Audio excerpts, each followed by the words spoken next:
தந்தை, மகன், தூய ஆவியின் பெயராலே ஆமென். ஆண்டவர் உங்களோடு இருப்பாராக, உம் ஆன்மாவோடும் இருப்பாராக. இன்று திருவைகை காலத்தின் 4வது ஞாயிற்றுக்கிழமையில் அடியெடுத்து வைக்கின்றோம்.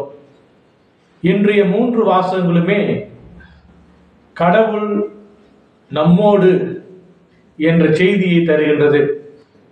முதல் வாசகத்தில் இறைவாக்கின் எசையா கன்னி கருவுற்று ஒரு மகனை பெற்றெடுப்பார், அவரே இம்மானுவேல், அவர் தன்னுடைய மக்களை தேடி வருகின்றார் என்ற செய்தியை தருகின்றது. இன்றைய 2ஆம் வாசகத்தில் பவுலடிகளார் உரோமேற்கிய திருமுகத்திலிருந்து எடுக்கப்பட்டது. அதில் தாவீதின் வழிமரபான யோசேப்பின் மனோபுத்தமான கன்னி மரியாளிடமிருந்து ஒரு மகன் பிறப்பார், அவரே இயேசு கிறிஸ்து என்ற செய்தியையும், இயேசு தன்னுடைய மக்களை, தமக்கான மக்களை சொந்தமாக்கிக் கொள்கின்றார் என்ற செய்தியையும் தருகின்றது.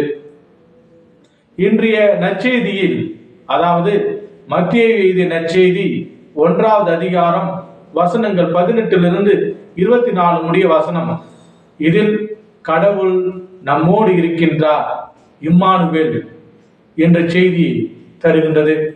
மரியாளுக்கு இயேசு பிறப்பை முன்னறிவிக்கின்றார் வானதூதர்.